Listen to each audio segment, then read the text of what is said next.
La libertad es bastante limitada. De hecho, es muy difícil que un medio como Sputnik o como RT diga la invasión de Rusia a Ucrania. Es muy difícil que un medio como CNN o como DW diga la operación militar especial preventiva de Rusia en el este de Ucrania.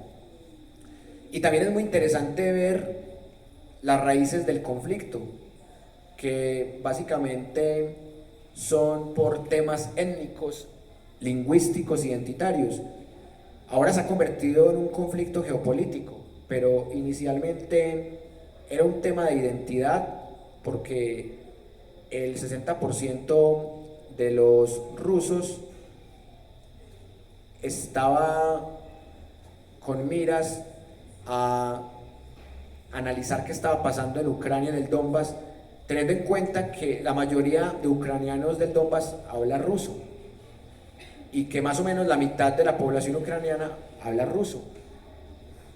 Pero después del 2014 empezaron a tratarlos como una minoría, porque llegó un gobierno que trató de recuperar una figura llamada Stepan Bandera, que fue un cómplice de los nazis cuando los nazis se metieron a Ucrania en la Segunda Guerra Mundial, porque él fue el que lideró un movimiento que decía que los nazis eran los que estaban liberando a los ucranianos del comunismo de Stalin.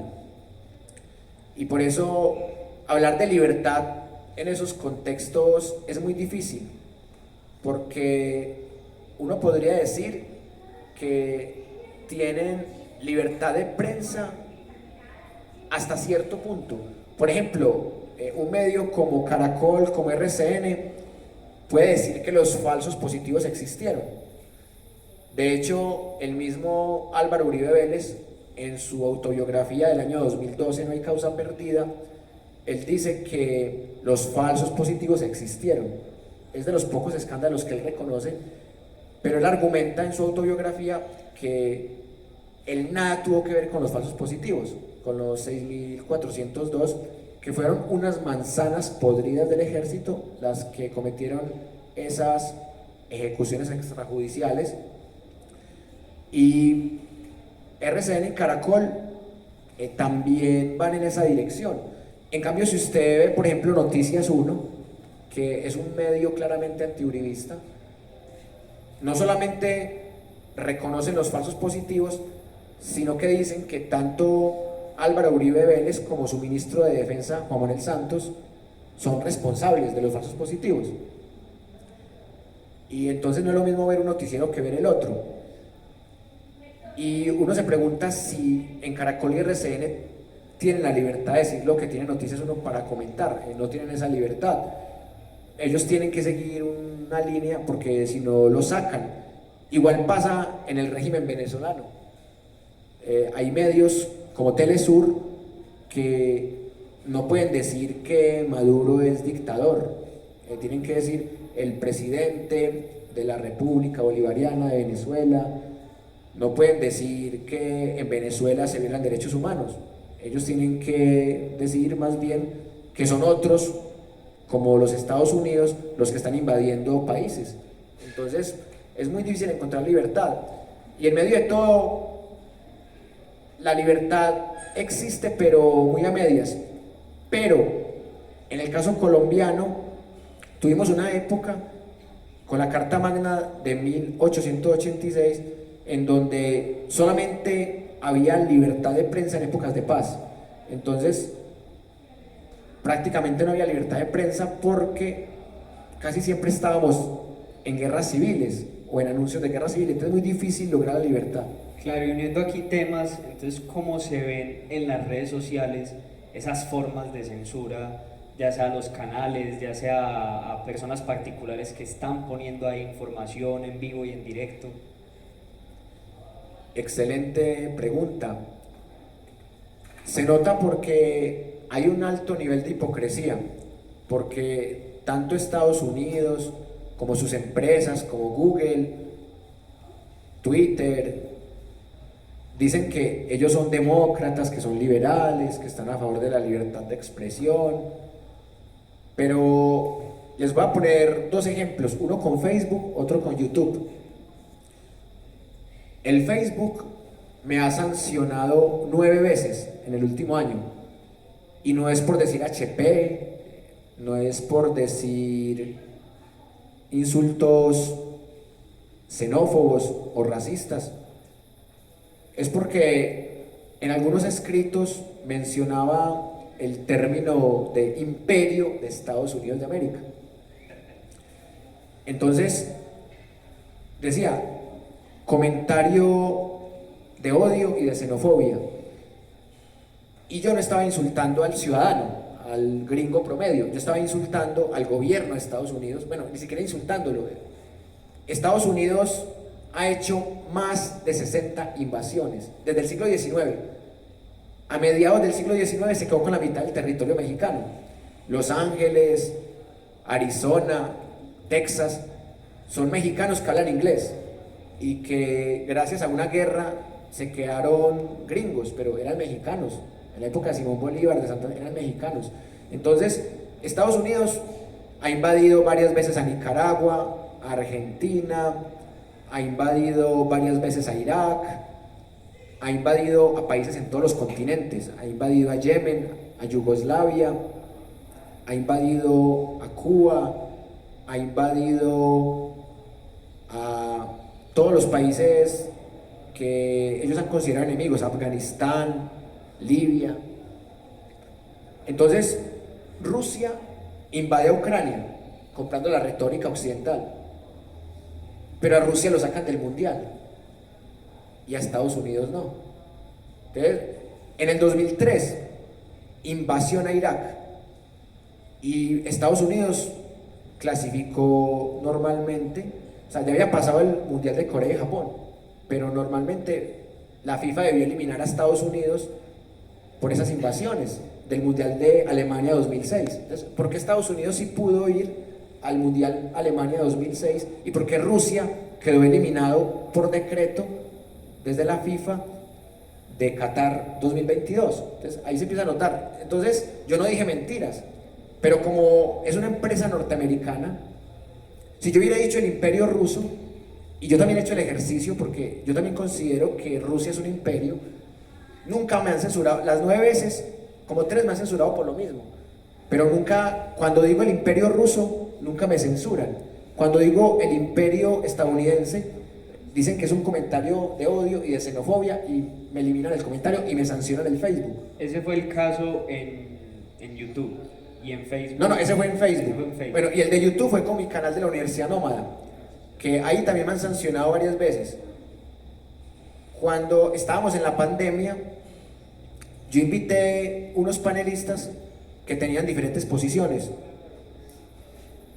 Una profesional de la medicina colombiana que está a favor de la posición oficial, de vacunas, de todo normal. E invité un médico costarricense que pues él estudió en Cuba y aparte de ser médico, él también es naturalista y estudió medicina en Alemania. Entonces, ambos estaban legalmente aceptados para hablar de medicina. O sea, ninguno de los dos era simplemente que uno defendía una posición oficial, otra no. Entonces, YouTube me hizo una falta porque, según YouTube, mi canal estaba brindando información médica falsa, pero no fue que estaba brindando información médica falsa, sino que estaba mostrando las dos caras de la moneda. Y la segunda sanción grande, cuestionable, porque cuando uno monta algo que no es de uno por derechos de autor, normal, son sanciones que uno sí merece, pero empezó la operación especial o la invasión, como la quieran llamar, dependiendo de la ideología, de Rusia en el Donbass, y empecé a hacer unos videos. Hablé del batallón Azov, hablé también con un colombiano que vive en Rusia hace 20 años, él me contó su versión de los hechos, busqué todas las versiones, hablé de las invasiones de Rusia, que son muy poquitas, hablé de las invasiones de Estados Unidos, que Estados Unidos ha invadido 4 veces más que Rusia. Y me llegó un mensaje en YouTube: la monetización de tu canal ha sido suspendida porque estamos sancionando los canales que sacan provecho económico del conflicto en Ucrania. Y yo tenía el canal monetizado y yo había ganado 11 centavos apenas, porque pues uno para ganar tan siquiera $1 tiene que tener miles de vistas, y eran videos que no pasaban de 50, de 100 vistas, de 200 vistas, entonces ni siquiera generaron $1. Entonces que yo me estaba disque lucrando del conflicto en Ucrania, cuando ellos son los que se están lucrando vendiendo armas, cuando los medios de comunicación que están a favor de ellos, de la OTAN y de Estados Unidos, sí se están lucrando con la guerra. Entonces, desde marzo me desmonetizaron el canal, pero no me pudieron tumbar el canal porque yo también ataco el régimen de Vladimir Putin. Pero seguramente si yo realmente fuera prorruso y solamente estuviera defendiendo a Putin y atacando a Estados Unidos, me hubieran borrado el canal, así como borraron el canal RT, el canal Ahí Les Va, que es un programa también de RT, censuraron el canal Sputnik. Entonces, la censura depende de quién lo haga, y tanto Facebook como YouTube pues están defendiendo a su gobierno de Estados Unidos, y es normal. Ese doble rasero a la hora de escoger qué contenidos son completamente censurados y a qué contenidos sí se les da visibilidad, nos lleva a hablar obligatoriamente de un tema que durante 2 años es el que ha tenido más visibilización, y es el de la pandemia. Nos comentabas que por plantear este debate en Universidad Nómada te censuraron también, ¿cierto? Y surge pues como la duda en el hecho de que, a comparación de otros virus como el SIDA, el COVID-19 y todas las noticias que están relacionadas con el COVID-19 han tenido un boom mediático y una tendencia que se ha sostenido durante mucho tiempo. ¿Tú crees que ese nivel de visibilización en las redes sociales y en los medios es algo fortuito, es algo propio pues del fenómeno en sí, o tiene que ver también con estos conflictos geopolíticos? Por ejemplo, el conflicto que hay actualmente entre Estados Unidos y China, y que las noticias que a nosotros nos llegan tengan sobre todo esta ideología norteamericana, ¿cierto? Entonces, que le den como mucho más bomba a las noticias del COVID. Sí, efectivamente se ha dado con ambos casos. Con el tema de COVID-19 hubo una guerra fría entre Estados Unidos y China, porque cuando Donald Trump hablaba de COVID-19 decía el virus chino, queriendo decir que era un arma biológica de los chinos, una teoría conspirativa.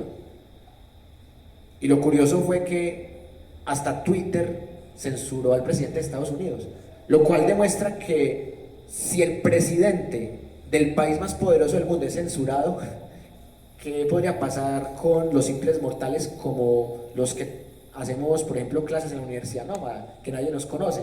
Entonces, el nivel de censura llega tal que ni siquiera el gobierno de Estados Unidos, que ellos al acabarse la Segunda Guerra Mundial fueron los más beneficiados, porque mientras que los soviéticos perdieron 27 millones de personas, el 66% eran civiles, los Estados Unidos no perdieron ni siquiera 500.000 soldados, porque entraron tarde a la guerra y enfrentaron un enemigo que no era tan fuerte como los nazis, que eran los japoneses. Entonces, teniendo en cuenta estos datos, Estados Unidos en este momento es el dueño del 30% del mundo. Hace 77 años, cuando se acabó la Segunda Guerra Mundial, Estados Unidos era el dueño del 50% del mundo. O sea, Estados Unidos ha perdido un poco de poder, pero en el 91, que se terminó de separar la Unión Soviética, Estados Unidos perfectamente podría ser el dueño del 60% del mundo.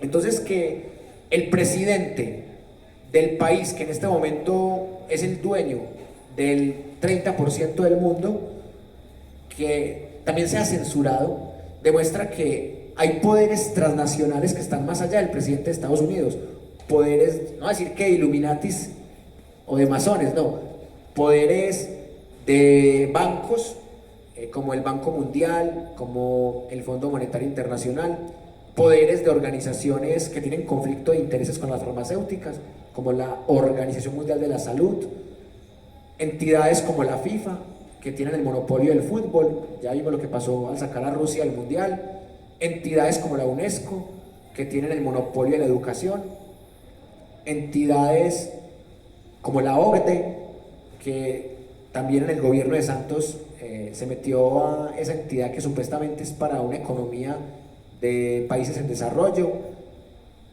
y fundamentalmente la ONU, la Unión Europea y la OTAN, esas tres, todas esas entidades son las dueñas del mundo. O sea, es que miren, el socialismo y el capitalismo ya no existen, pero lingüísticamente lo siguen aprovechando para satanizar regímenes. ¿Por qué no existe ya el socialismo y el capitalismo? Porque ya existe el corporativismo que une la mafia de los dos. Porque la teoría dice que el socialismo es cuando el Estado controla los 5 grandes medios de producción, que son tierra, capital, trabajo, tecnología y conocimiento. Y que el capitalismo era lo contrario, que el capitalismo era cuando las empresas privadas controlaban estos mismos 5 grandes medios de producción, que son tierra, trabajo, tecnología, conocimiento y capital. Entonces, si ustedes miran estas entidades que van más allá de la OTAN y del gobierno de Estados Unidos, que controlan la economía, controlan la salud, controlan los medios de comunicación, controlan la educación, controlan el fútbol. Se me olvidó mencionar el Vaticano, que controla la religión dominante de Occidente. El Vaticano. O sea, estas organizaciones controlan casi todo lo que rodea al mundo. Entonces, teniendo en cuenta eso, estamos ante una dictadura transnacional. No es ni siquiera la dictadura de la Unión Soviética y de Estados Unidos como hace 77 años.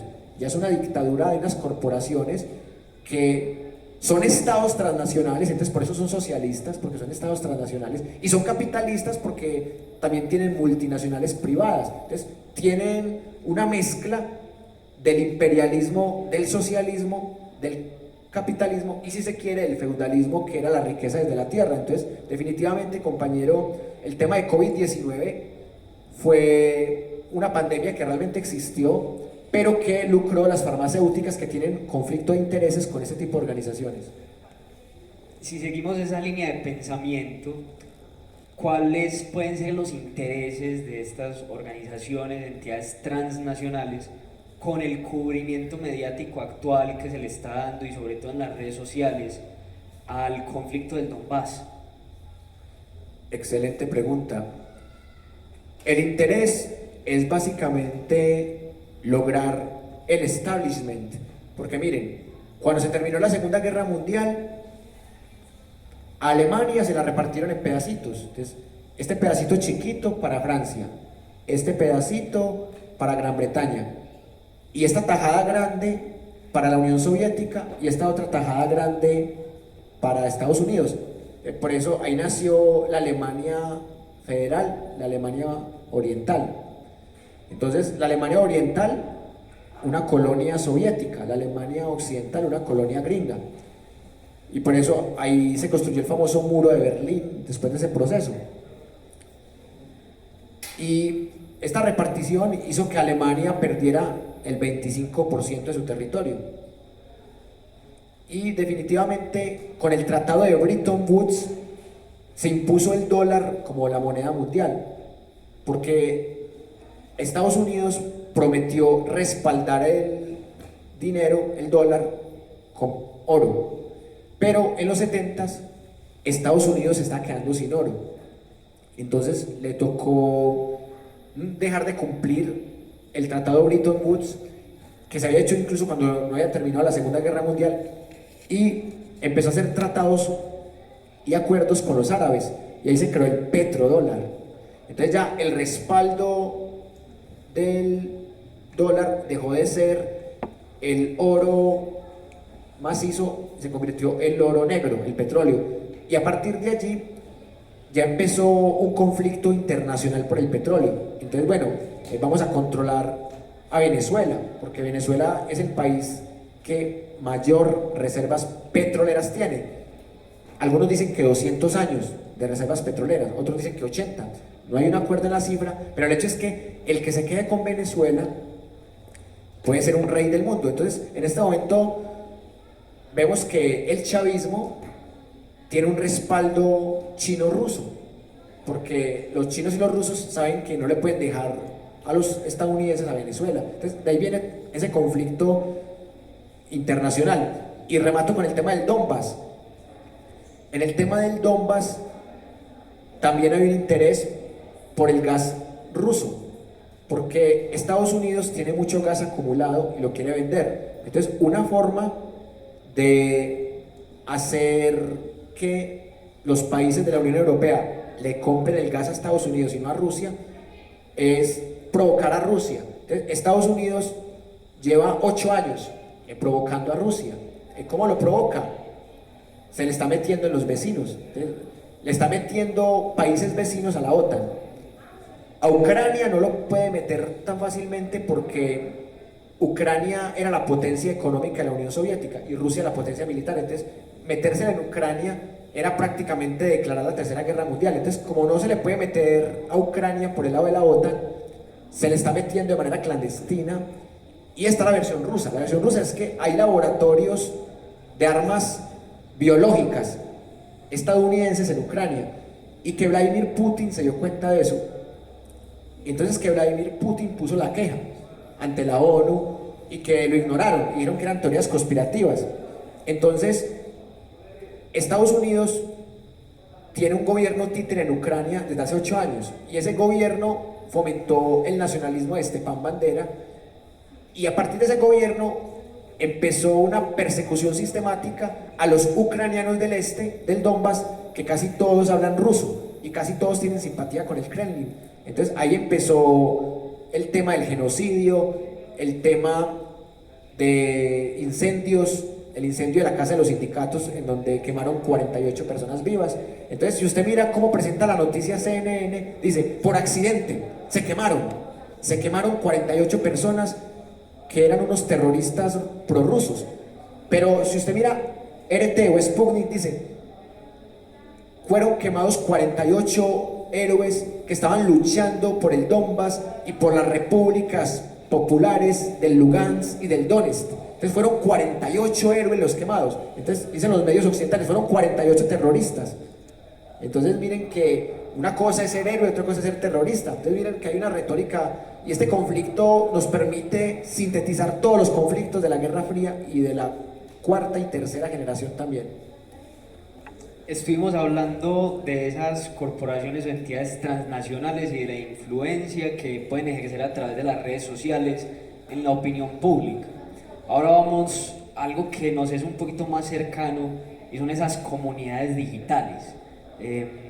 ¿Cuáles son como los puntos de influencia que tienen, la incidencia que tienen las comunidades de personas, los grupos en redes sociales, digamos, para incidir sobre esa información que nosotros recibimos, para moldear la forma en que se está viendo el conflicto?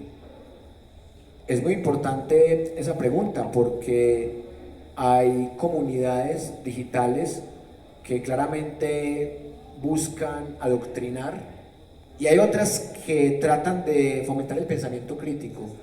Entonces, en el caso de la Universidad Nómada, hemos tenido panelistas que son católicos, que son ateos, que son uribistas, que son de derecha, que son de izquierda, que son marxistas, que son de centro o ambientalistas o tibios, como les llaman. Entonces, me parece que las comunidades digitales deben tratar de mostrar todas las caras de la moneda. Por ejemplo, perdimos 5 suscriptores por invitar uribistas y gente de derecha, porque en nuestro proyecto había más gente de izquierda.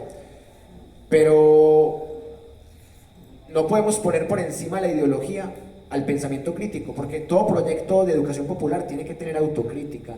Y por eso tu pregunta es muy interesante, porque las comunidades digitales se vuelven comunidades emocionales.